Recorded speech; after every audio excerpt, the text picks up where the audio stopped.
Hola a todos, bienvenidas y bienvenidos al B-Podcast, el podcast de Vide. Hoy para el capítulo número 16 tenemos la presencia de Ángel Faraldo. Ángel es creador de música experimental y extiende su trabajo con instalaciones sonoras, acciones site-specific y diseño de sonido para teatro, danza y cine. Su trabajo se centra en la exploración sistemática de procesos que maximizan recursos mínimos, desarrollando una perspectiva crítica y ecológica de la música electrónica en vivo, tal y como se materializa en su ciclo de Feedback Study Series, su sintetizador digital MIS o su aproximación al No Input Mixer.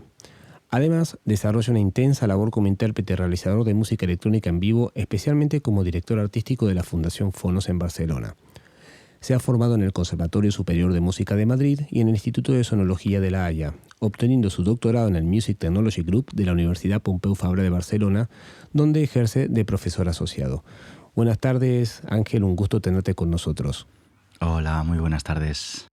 Bueno, nosotros siempre en el podcast comenzamos preguntándoles un poco a nuestros invitados cómo sucedió esta aproximación en tu caso hacia la música, ¿no? Cuando fue que te picó el bichito para acercarte al mundo sonoro. Nosotros nos conocemos ya de hace un tiempo, pero la gente que está escuchando no. Entonces contanos cómo fue tu primera aproximación a la música y cómo fue que después te volcaste tanto al estudio de la música electrónica como también al mundo pedagógico. Pues empezó hace ya unos cuantos años, creo que casi por casualidad.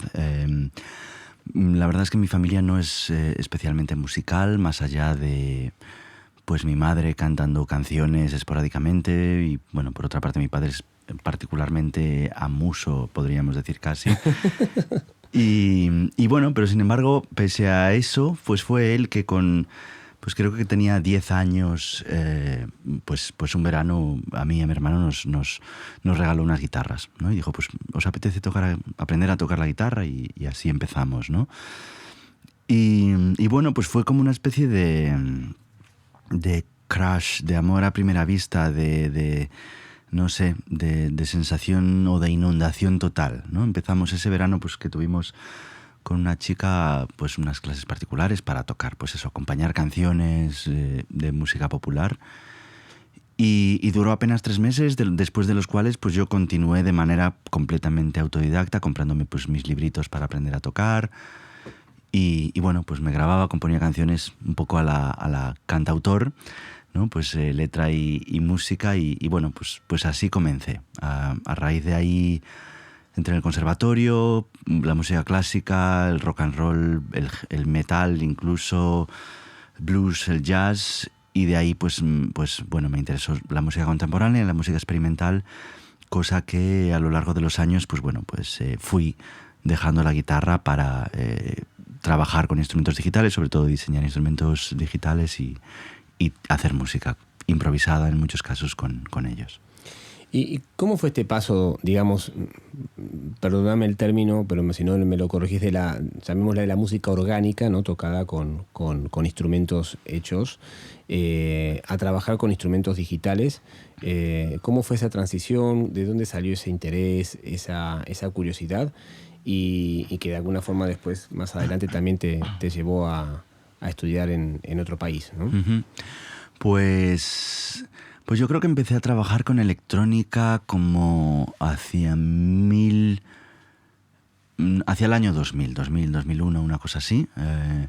Estaba viviendo en Madrid entonces y tenía un grupo de improvisación vocal. Éramos pues eso, un grupo de experimentación vocal, una especie de Boney M experimental, 4 chicas y yo. Y bueno, pues trabajábamos, nos veíamos todas las semanas para trabajar sobre distintas rutinas. Y entonces yo estaba trabajando bastante la voz, ¿no? o el aparato fonador para hacer música. Y yo creo que fue ahí, ¿no? El interés sobre todo de hacer procesamiento de la voz en vivo, de empezar a utilizar efectos para cambiar la voz o granular la voz o no sé, pues fue a raíz de ese trabajo que empecé, pues creo que empecé con un programa que se llamaba Audio Mulch, puede ser, que era como una especie de Max o PD, es decir, conectabas efectos básicamente con cables, como si fueras pues un guitarrista, ¿no? De alguna manera, para ir procesando cada vez más.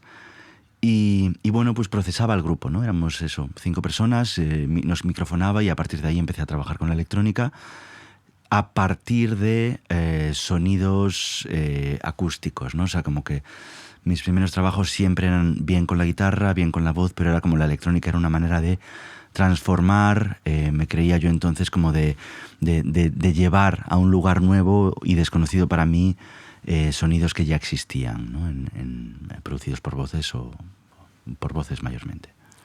Y a partir de ese interés con la electrónica, aparte ese año que nombras, ¿no? El 2000 fue también el año en que los ordenadores y las computadoras para gente del otro lado del océano empezaron a tener muchísimo más poder de procesamiento, ¿no? Y se hizo muchísimo más accesible y se democratizó de alguna manera el acceso a la tecnología que antes era difícil porque era muy costosa, ¿no?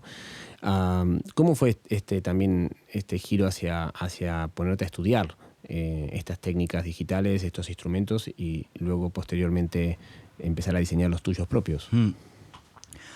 Pues bueno, yo tenía como, supongo que venía como en un momento de una crisis con la guitarra, ¿no? De alguna manera estaba estudiando en el conservatorio, había como dejado de creer en la formación musical reglada, por una parte, en el repertorio.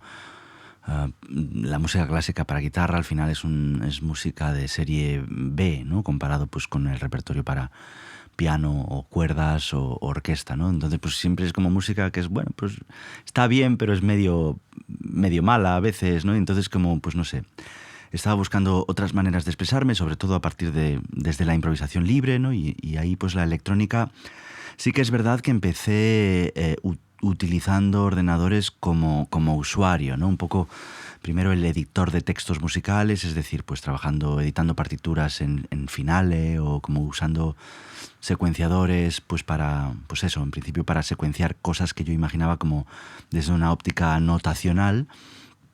Y cada vez fue más hacia la experimentación primero con procesado de materiales, ya sea archivos sonoros o input en tiempo real, y posteriormente hacia la síntesis de sonido, ¿no? Que de alguna manera ha sido como ir abandonando paulatinamente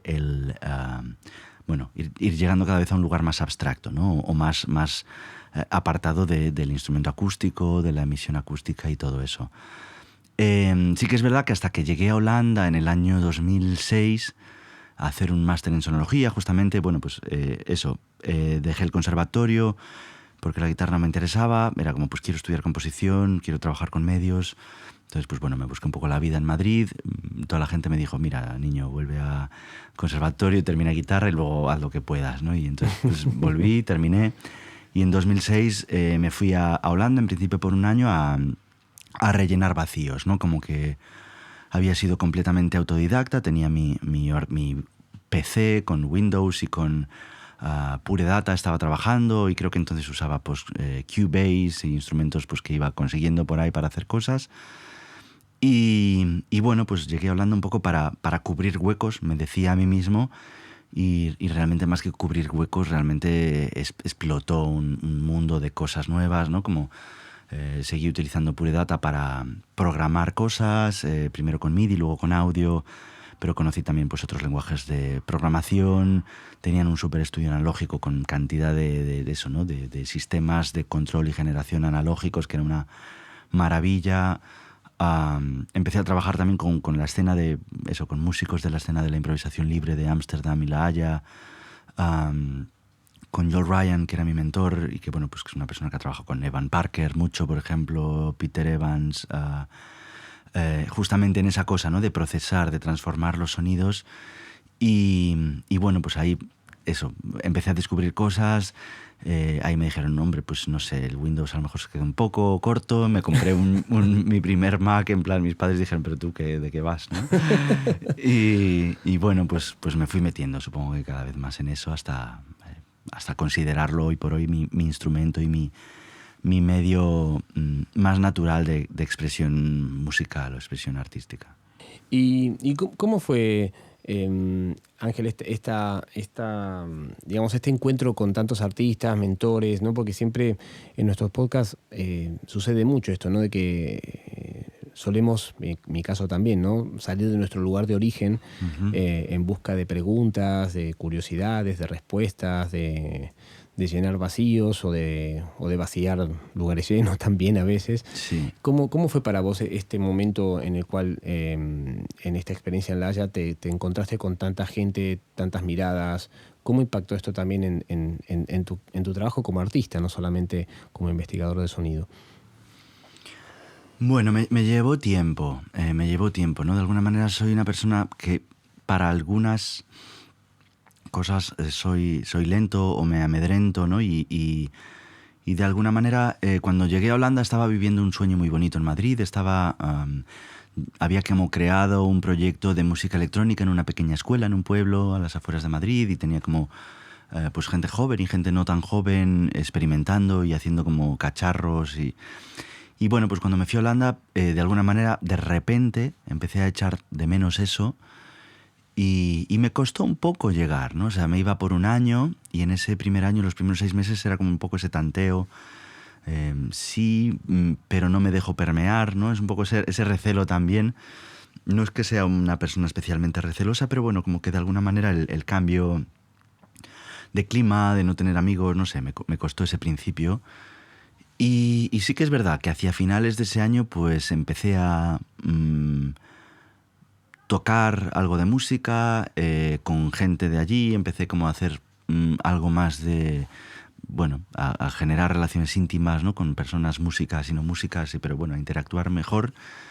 Y fue ese momento el que creo que cambió, ¿no? De repente como cambió algo en mi mentalidad que me permitió abrirme. Empecé a ir como muchísimo a Ámsterdam. Yo vivía en La Haya, que es pues nada, 40 minutos en tren.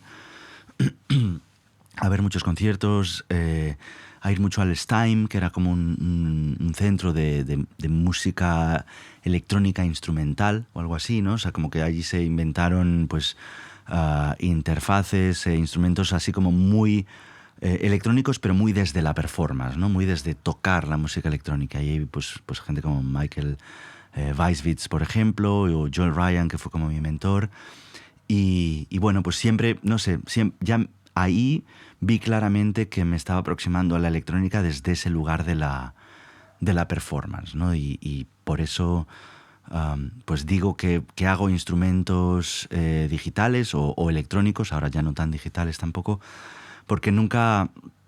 Sí que es verdad que en esos años de formación hice un par de piezas para soporte fijo, ¿no? Para escuchar en estéreo o en cuadrafónico, alguna cosa así, pero es algo que realmente desde 2005-2006 no he vuelto a hacer. No me interesa mucho, ¿no? Me interesa realmente tocar. Me gusta tocar, me gusta esa posibilidad o oportunidad que el instrumento electrónico te da para componer, tocar, ¿no? Para romper un poco esas barreras entre lo que... dónde termina un instrumento y dónde empieza una composición musical o viceversa, ¿no? Y ese tipo de también línea divisoria como mucho más fina entre cuando estás componiendo y cuando estás improvisando, si tú mismo has más o menos diseñado el sistema de antemano, ¿no? También te estás moviendo en un marco de posibilidades de alguna manera conocido de antemano, no sé. Me empezaron a gustar esos temas, ¿no? Y bueno, pues sí que noté una influencia absoluta hacia el zeitgeist o el momentum que había en el Instituto de Sonología donde estaba ahora, pues que se llevaba pues la síntesis no estándar, le llamaban, ¿no? Pues eso, hacer cosas con números random y a ver qué pasaba, ¿no? Claro. Y ahí me dejé influenciar totalmente por eso, porque terminé haciendo algo en esa línea que creo que no hubiera salido si me hubiera ido pues a Francia a estudiar al IRCAM, por ejemplo, o a UK, donde hay como una tradición muy, muy diferente también en ese sentido, ¿no? Claro, o sea, estás hablando de alguna forma de darle fisicalidad, ¿no? A la música electrónica y que deje de ser, entre comillas, sintética y sea orgánica, ¿no? Que eso siempre son términos que ciertas líneas lo viven como oposición o incluso a veces como espacios para diferenciarse. Y también te quería preguntar, ¿no? Porque obviamente en Holanda y en los lugares que estás nombrando también hay mucha interacción con las artes escénicas. ¿Cuándo pasó también tu cruce como creador y como espectador con la performance, la danza, que son lugares con los cuales también has colaborado y colaboras muchísimo? Sí, pues mira, con la danza, o sea, ya te digo, por una parte la performance entendida como interpretación musical o improvisación musical estaba ahí desde el primer momento. Ese lugar con lo orgánico sí que es verdad que es como una especie de continuo, en algunos momentos más consciente, en otros inconsciente, ¿no? Que me lleva pues realmente a buscar en el instrumento electrónico esa organicidad. De hecho, pues ahora, por ejemplo, desde hace ya también bastantes años, apenas utilizo altavoces convencionales cuando trabajo, sino que pues prefiero utilizar transductores sobre pues materiales de cartón, de madera, o incluso altavoces de bocina. No sé, intento buscar elementos que me permitan cambiar los patrones de dispersión, ¿no? No escuchar un altavoz como si fuera un altavoz, la cosa de la escucha perfecta o la escucha acusmática, sino realmente pues excitar materiales y que suenen como suena casi un instrumento de percusión. Y bueno, y en ese sentido, otro de los elementos que me ha interesado mucho y que es una constante es mi trabajo con feedback, con retroalimentación, ¿no? Con la idea de que el sonido electrónico puede darnos muchísima información, en primer lugar del espacio donde estamos produciendo ese sonido, ¿no? O sea, como pues el clásico acople, ¿no? Para entendernos, comporta, ¿no? El pitido en el concierto de rock and roll comporta información sobre la posición del guitarrista y de su amplificador, de alguna manera la configuración de ese amplificador, cuánta gente hay en la sala, qué tipo de materiales tienen las paredes, si hay asientos o no. Todo eso de alguna manera está implicado en el tipo de frecuencia de feedback, el tipo de cosas, ¿no? Y me interesó mucho eso, en primer lugar en relación con la arquitectura, pero inmediatamente en relación con los cuerpos que habitan los espacios. Y entonces mi primer trabajo con danza, digamos que me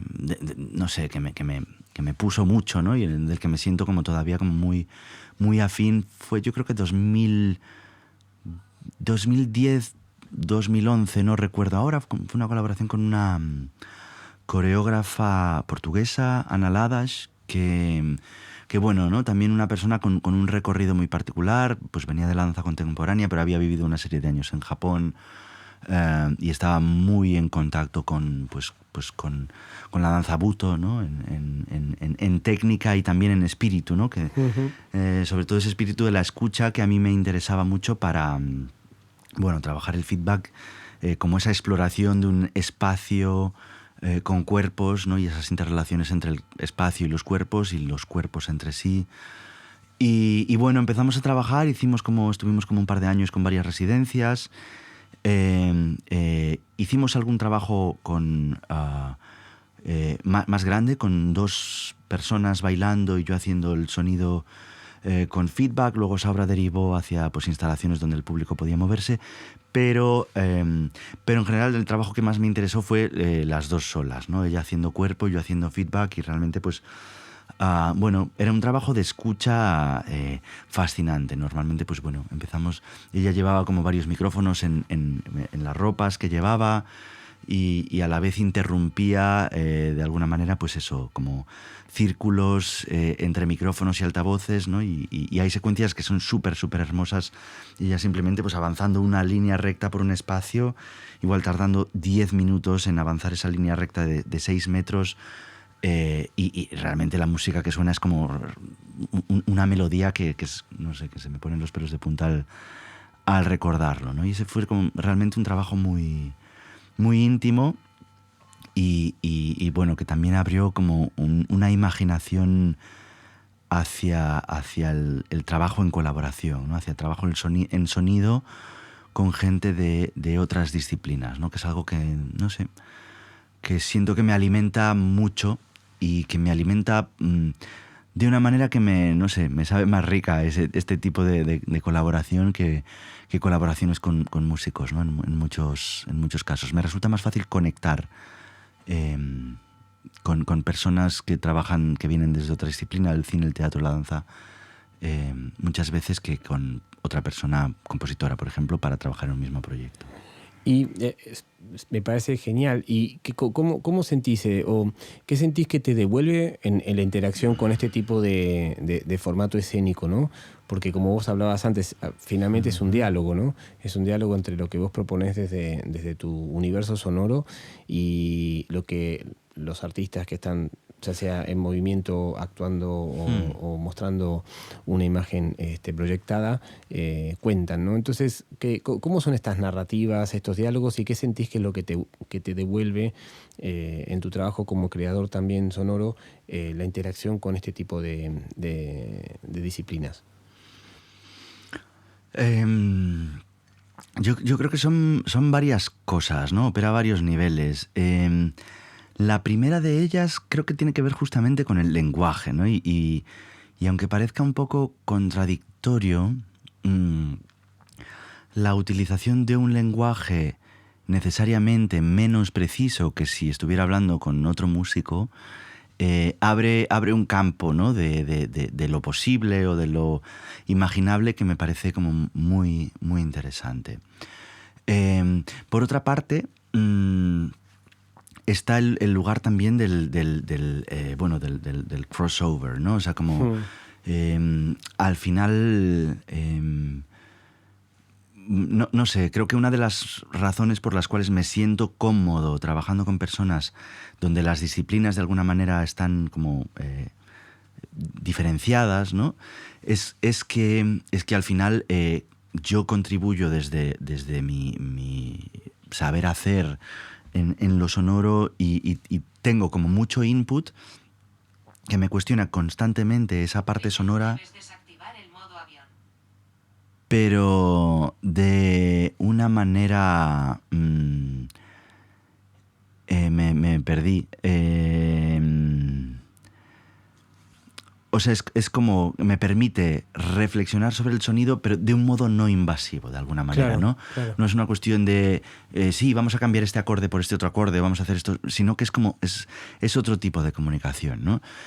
Y una tercera cosa que para mí es importante como subrayar es como que lo que me ha pasado en dos colaboraciones en particular, ¿no? Una con teatro y otra con danza, con esta chica Ana Ladas, es, bueno, a veces cuando colaboras con gente hay muchos tipos de colaboraciones, ¿no? Pues algunas están bien a un nivel artístico, otras veces son más pues por conveniencia, alguien te llama para que te sumes en un proyecto y haces la música para una obra de teatro, vale, bien, etcétera, ¿no? O sea, como no todos mis trabajos con danza o con teatro han sido como esta sensación de, buah, esto es la hostia, quiero trabajar así para siempre.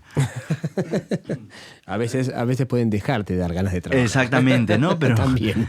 Pero en estos dos casos fue, pues como ese enamoramiento artístico, ¿no?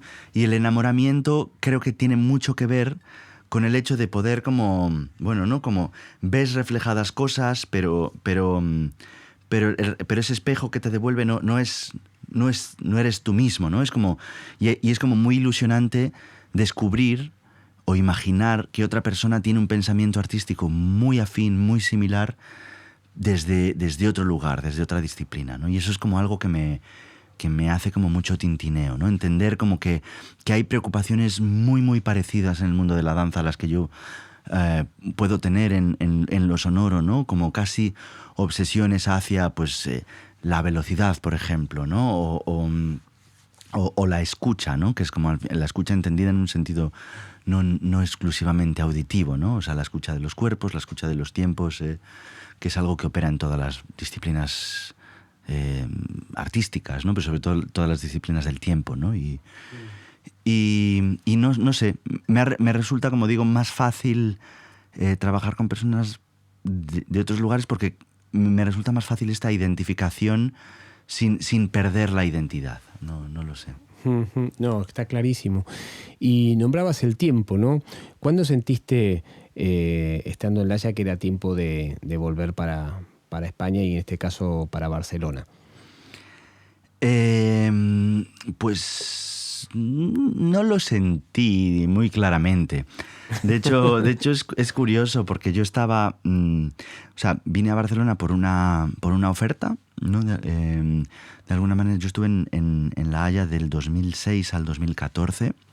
Muchos años. Sí, pues 8 años, ¿no? Y yo hacia ese final de época, de hecho creo que en el año 2014 pensé por primera vez, hostia, pues estoy bien aquí, estoy cómodo, ¿no? Estaba pues, había conseguido de alguna manera dejar todos esos trabajos que tenemos que hacer para sobrevivir y que a veces no son tan excitantes para poder pues más o menos llevar pues es una vida compaginando pues eso, trabajo de hacer sonido en vivo para ensambles de música contemporánea o hacer como asistencia en instalaciones otros artistas con mi propio trabajo y composiciones para eso, para danza, alguna cosa con ópera hice entonces. Entonces era como, ostras, pues tengo lo laboral, estoy haciendo pues música, ¿no? Y música, la música que me interesa y colaboraciones que me interesan. Y por otra parte, pues estaba en un entorno humano muy, muy arropado, ¿no? Tenía pues una familia elegida muy, muy bonita por allí. Sucedió que, bueno, pues me llamaron de Barcelona con 5 años de retraso, básicamente para ofrecerme pues la posibilidad de estudiar un doctorado en Barcelona, en la Universidad Pompeu Fabra, donde luego, pues bueno, acepté y lo hice y aquí estoy todavía en Barcelona, ¿no? Entonces, bueno, pues fue una decisión así un poco repentina de, ostras, pues ahora no sé si me apetece o no. Y la persona con la que estaba, mi pareja de entonces, pues bueno, pues fue una decisión que tomamos, ¿no? Como decir, hostia, pues puede ser bonito irse unos cuantos cientos de kilómetros al sur, ¿no? Pues volvernos a relacionar con el sol, con la luz. Yo tenía, pues no sé, para mí uno de mis sueños de entonces era pues poder, no sé, bajar de casa y tomarme una tapa en el bar de abajo, ¿no? Entonces, pues la idea de Barcelona pues parecía como muy redonda. Y bueno, fue como, venga, pues vamos a probar. Y entonces, pues vine para aquí a estudiar un doctorado. Además, eran muy buenas las condiciones económicas. Y entonces, pues bueno, vine y al poco me arrepentí, pero del doctorado, pero bueno, pues ya estaba empezado y pues tenía Claro. Y me fui enamorando de Barcelona poco a poco y aquí sigo. Antes de entrar en lo del doctorado y también tu labor como pedagogo, como docente, que es una parte también muy fuerte y potente de tu persona, te quería hacer 2 preguntas, ¿no? Porque vos hablabas antes de cómo te fuiste a La Haya, ¿no? Y me gustaría preguntarte cómo volviste a Barcelona, así que si había también agujeros que llenar. Venías con muchos años de experiencia y en unas instancias, como decías, ¿no? A base de trabajo y a base de mucho esfuerzo, de comodidad, llamémosle, o más que nada de tranquilidad y diversidad por todo lo que nos compartís y nos contás. Entonces, ¿qué fue lo que sentís que mientras estudias el doctorado traías aquí, ¿no? Traías a Barcelona? Y la segunda pregunta es... ¿con qué te encontraste, ¿no? ¿Con qué te encontraste en cuestión de la perspectiva diferencial entre lo que pasa aquí y lo que pasaba allá cuando vivías ahí? Uh-huh. ¿Y la primera cuál era? Es que esto de hacer 2 preguntas sí, así. Perdón. No, la primera es ¿qué sentís que trajiste Vale, una que traje y luego que me encontré, ¿no? Claro. Bueno, traje una furgoneta llena de cosas y bueno, pues traje ganas de cambiar, ¿no? Ganas de empezar una experiencia nueva. No lo sé. Para mí fue un cambio realmente radical llegar a Barcelona, ¿no? O sea, no solo por cuestiones de emplazamiento, sino que, bueno, pues fue un cambio ocupacional muy, muy grande. Eso, como te acabo de decir, ¿no? Pues yo allí estaba más o menos eso, trabajaba de freelance, tenía pues encargos de creación o de asistencias o de realización, lo que fuera, y con eso pues vivía y de repente pues entré en una universidad, en una facultad de ingeniería donde pues bueno, no venía a hacer música ni a crear, sino como más bien a desarrollar herramientas para asistividad a otras personas, amateurs y profesionales, haciendo música electrónica, en particular música de baile.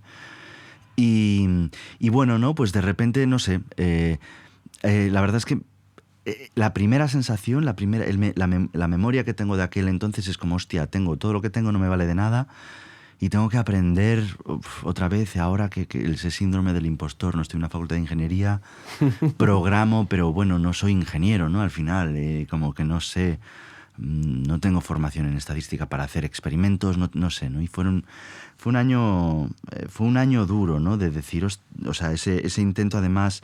Intenté como cambiar de rutinas, ¿no? Decir, pues venga, voy a la oficina de 8 a 5 o lo que fuera y bueno, pues eso no me funcionó, en verdad, ¿no? Y después del primer año pues decidí cambiar un poco la estrategia.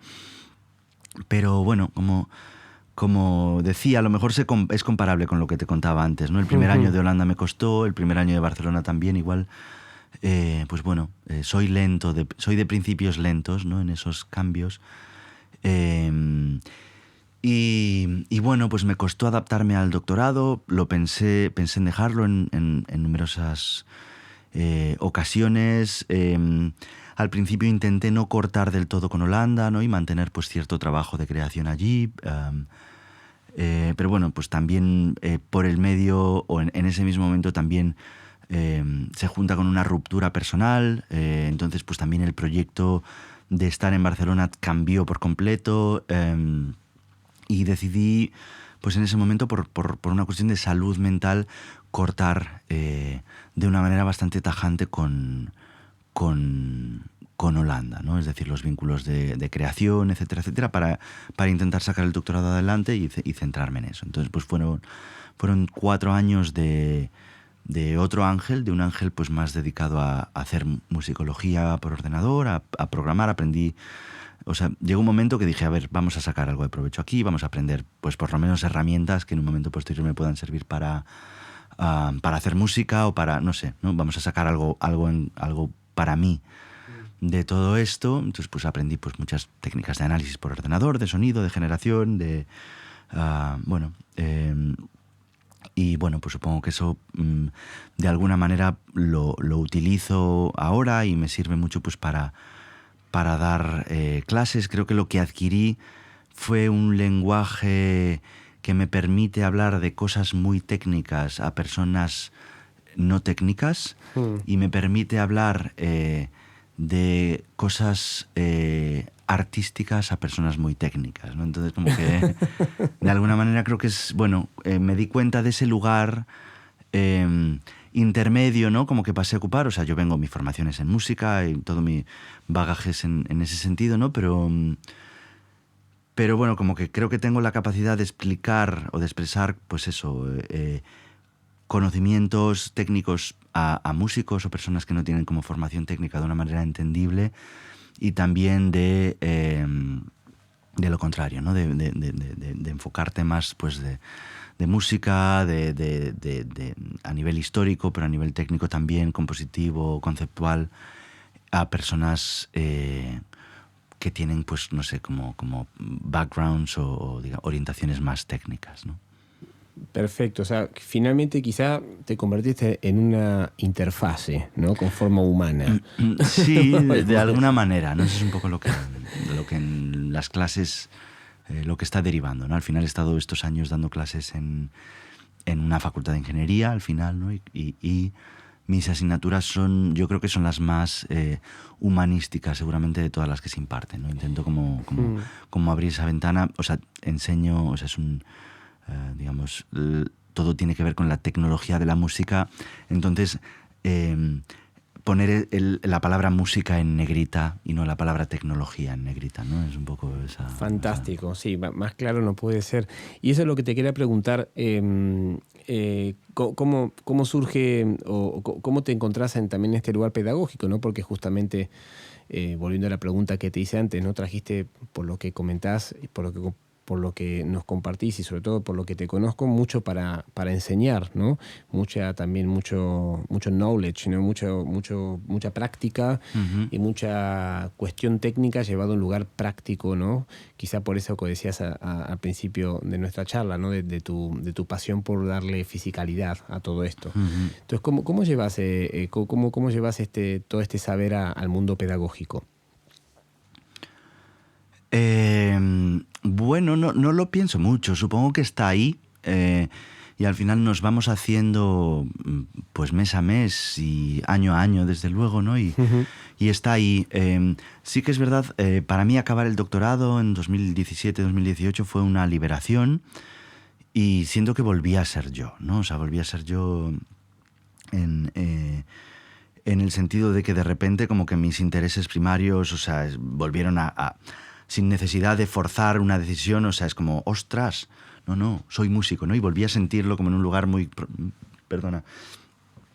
claro de la tripa, ¿no? O sea, me interesa la música experimental, esto ha sido un paréntesis, que ha sido, pues bueno, lo largo que haya sido, pues por lo que sea, pero bueno, a mí me interesa la música, ¿no? Y ahí al poco empecé a trabajar en la Fundación Fonos como director artístico, lo que me brindó la oportunidad de repente, pues aunar muchas cosas, ¿no? Lo que había adquirido, digamos, a nivel más técnico en los años de doctorado, con todo el bagaje previo en pues bueno, diseño de instrumentos, también sonificación, que es algo que continué haciendo, o sea, sonorización, perdón, de eventos, de música contemporánea, música experimental.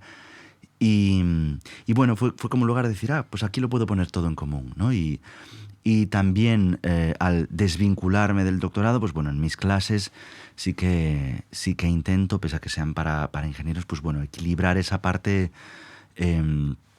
sobre todo más creativa, ¿no? Básicamente intento, o sea, fundamento mis clases esencialmente en ejercicios de creación, ¿no? Y además claro. No me interesa mucho tampoco ni que sean, o sea, en un sentido muy amplio, no de composición ortodoxa, no de nada, pero sí de una aproximación creativa hacia las herramientas o algoritmos o técnicas que vamos mostrando, ¿no? Desde mezclar hasta programar una inteligencia artificial, hasta diseñar un instrumento reactivo o una pequeña instalación, ¿no? Ir aplicando cosas desde imaginarios concretos, ¿no? Y es curioso porque es lo que más les cuesta a los estudiantes, es como argumentar eso, ¿no? Y justamente, mira, hoy estaba trabajando tuve una entrevista con un alumno potencial para un proyecto y eso, sobre un proyecto sobre una narrativa, ¿no? Quiere contar una historia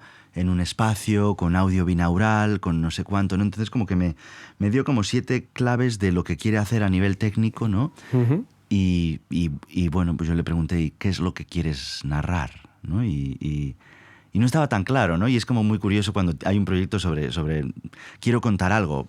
Bueno, pues para mí la pregunta más obvia es qué es lo que quieres contar, ¿no? Y dime eso y luego vemos si queremos hacerlo en binaural o igual lo hacemos con un megáfono o lo no, que sea. No sé, ¿no? Pero claro. Y es curioso, ¿no? Es una persona que viene de este perfil, de esta formación técnica, ¿no? No sé. Bueno, pero eso no sé si considerás conmigo, ¿no? De que vivimos en mundos ahora en los cuales a veces el cómo es más importante que el qué y el qué subyace en eso que hablábamos antes, ¿no? De una pregunta, de un lugar, una respuesta que tenés ganas de buscar y luego te lo trabajas, como decís vos, en el tiempo, ¿no? En la temporalidad se trabaja esas posibles respuestas. Nombraste la Fundación Fonos y te quería preguntar un poquito, yo la conozco, soy residente hace unos años ya y por eso tuve la suerte y el placer y el honor de conocerte, que nos contaras un poco, porque de alguna forma, ¿no? Condensa mucho de tus perfiles que nos acabas de compartir, ¿no? Así brevemente, ¿qué es la Fundación Fonos? Dónde está, ¿no? Que está en la Pompeu Fabra, pero también es parte de un aquelarre de otras entidades que están por ahí. Y básicamente es un espacio donde colaborás y acompañás proyectos de muchos artistas y muy diversos, ¿no? En el perfil un poco que nos estabas contando.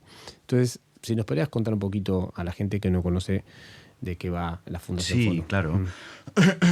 Bueno, pues Fonos es digamos, ha sido un laboratorio de música electrónica, ¿no? Es como, pues, igual que ha habido pues, los históricos en Radio Francia, o en Colonia, o en Milán, o en Columbia, Princeton, ¿no? Pues básicamente era un laboratorio de música electrónica que se crea en un lugar donde la significación histórica de este tipo de centros era muy grande. Básicamente, bueno, pues piensa simplemente que los equipos, antes mencionábamos los ordenadores personales, como con ese abaratamiento, lo que abren la posibilidad de que casi cualquier persona pueda hacer música en casi cualquier lugar, ¿no? En los años 70, que es cuando se funda Fonos, el laboratorio Fonos, entonces llamado, pues surge de esa especie de necesidad de poner en común sintetizadores, equipos, know-how, es decir, como saberes, ¿no? Conocimientos para hacer música electrónica. Entonces, pues bueno, es un colectivo que, pues yo tengo un Sinti, pues yo no tengo nada, pero soy ingeniero electrónico y podría hacer un sintetizador si nos ponemos a ello. Pues yo tengo un garaje y tal, pues yo sé mucho de esto porque he estado trabajando en Colonia con Stockhausen, ¿no? Entonces, pues básicamente es un grupo humano que se junta para hacer eso. Perdón que si voy con este nivel de detalle nos puede llevar mucho. No, me parece que es importante. Y bueno, pues se fundó en el año 74, hace pues ya pues unos 46 años. Y en andando el tiempo, ¿no? A lo largo de estos años, pues bueno, digamos que pasa por ciertas fases de transformación, como laboratorio de música electrónica, en vínculo, pues ha estado muchos años vinculado, por ejemplo, a la Fundación Joan Miró de Barcelona, ¿no? Donde tenía de alguna manera esa parte de creación sonora. Y desde el año 1994, si no recuerdo mal, se vincula o se asocia a la Universidad Pompeu Fabra, ¿no? Entonces, pues, bueno, lo que decía, entonces en aquel 1974 surge de esa necesidad de poner en común conocimientos. No había YouTube tampoco, ¿no? Como para aprender inmediatamente sobre cualquier cosa, sino pues bueno, poner en común conocimiento y objetos, ¿no? y técnica. Y bueno, pues en el 94 se pasa a asociar a la Universidad Pompeu Fabra un poco para garantizar su supervivencia, ¿no? O sea, si lo pensamos hoy en día, todo está en Internet, es decir, se puede aprender sobre casi cualquier cosa, los equipos se han abaratado muchísimo, un ordenador personal es básicamente es una estación de grabación, es un sintetizador si queremos, es un editor de audio, es un editor de partituras, es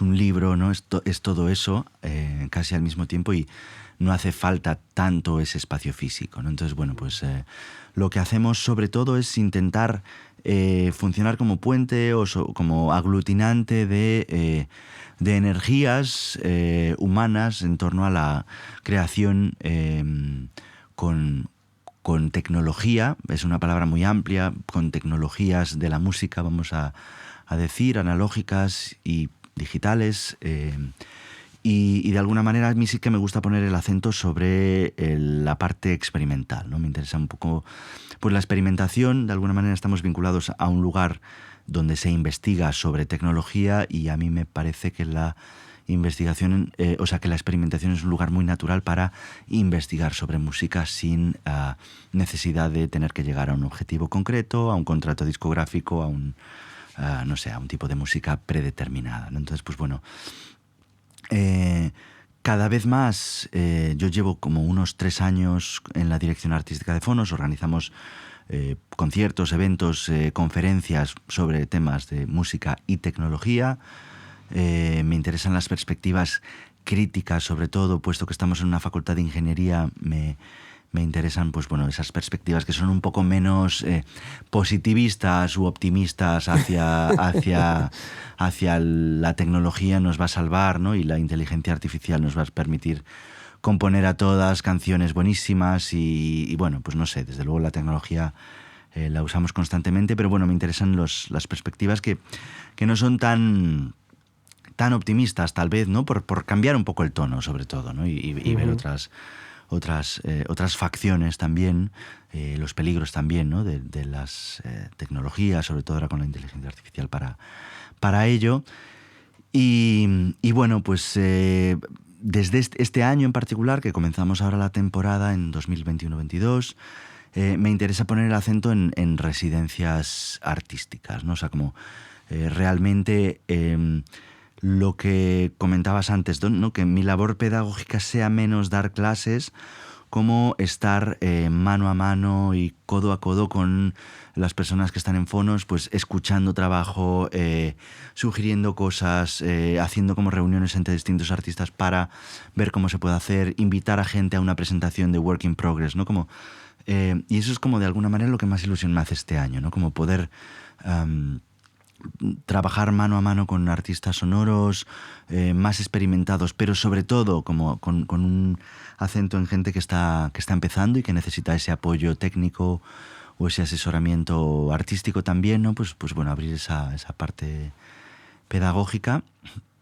Y bueno, pues tenemos también pendiente lanzar comenzar una pequeña aventura educativa, que es algo que pues desde Fonos se ha hecho históricamente, pues porque ha venido a ocupar un lugar en los años 80 y 90, por ejemplo, donde la música electrónica no se estudiaba en los conservatorios, no había escuelas y todavía había tutoriales ni mock-ups para aprender, pues ni Ableton, ni mastering, ni mezcla online.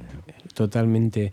Y obviamente vamos a poner el link, con tu permiso, en nuestras páginas digitales cuando publiquemos el podcast, pero que si un artista que está escuchando este podcast quiere hablar contigo y presentarte un proyecto, la manera es bastante sencilla, ¿no? Te ha de mandar un mail y mandarte cómo se acercan los artistas, cómo es el proceso de selección de esas residencias. Uh-huh.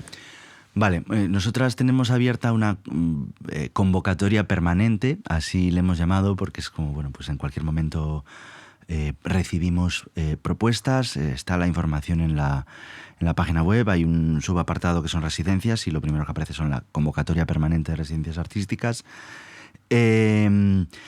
Básicamente, para esta convocatoria permanente no tenemos, ni para esta ni para... O sea, estamos como pequeñísima institución sin ánimo de lucro, estamos peladas, ¿no? Entonces, pues no tenemos muchos calés, muchos dineros para muchas cosas. Entonces, pues bueno, en la convocatoria permanente lo que ofrecemos es un espacio para trabajar o espacios para trabajar que de alguna manera tienen que entrar tenemos que encajar el puzzle con las distintas personas que están trabajando al mismo tiempo y con los usos que también le damos a los espacios para otras actividades. Apoyo técnico, es decir, si hace falta, pues bueno, pues asesoramiento para desarrollar una herramienta específica o para grabar algo en un estudio de grabación o para editar algo de alguna manera, ofrecemos apoyo técnico y discusión artística, que según el tipo de proyecto pues también es interesante, ¿no? Pues hablar de perspectivas, pues no sé, de sugerencias de escucha o revisión de otro tipo de obra, no sé, pues al final hablar de arte sonoro, hablar de música creo que es bonito, interesante e enriquecedor.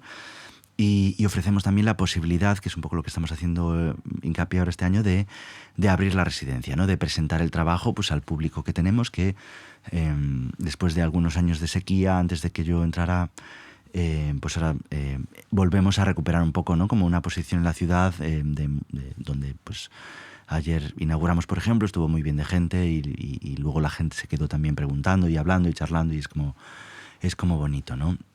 Entonces, pues en principio estamos abiertos a recibir proyectos, no hay un deadline específico, como os decía, y bueno, pues sí que hay una serie de criterios de selección. Al final no podemos coger todo lo que se nos ofrece porque, pues porque todo es limitado, ¿no? O sea, los espacios, el tiempo, las personas y de alguna manera, pues bueno, yo tiendo a favorecer proyectos que yo sienta que no se pueden realizar en otro lugar, ¿no? Claro. O sea, como pues si tienes una banda de pop y te interesa pues grabar una maqueta, creo que hay equipamientos incluso ofrecidos por el Ayuntamiento de Barcelona donde se puede hacer eso, ¿no? De una manera pues gratuita, me parece, o casi gratuita, o sea, como que hay facilidades. Entonces, pues bueno, intento...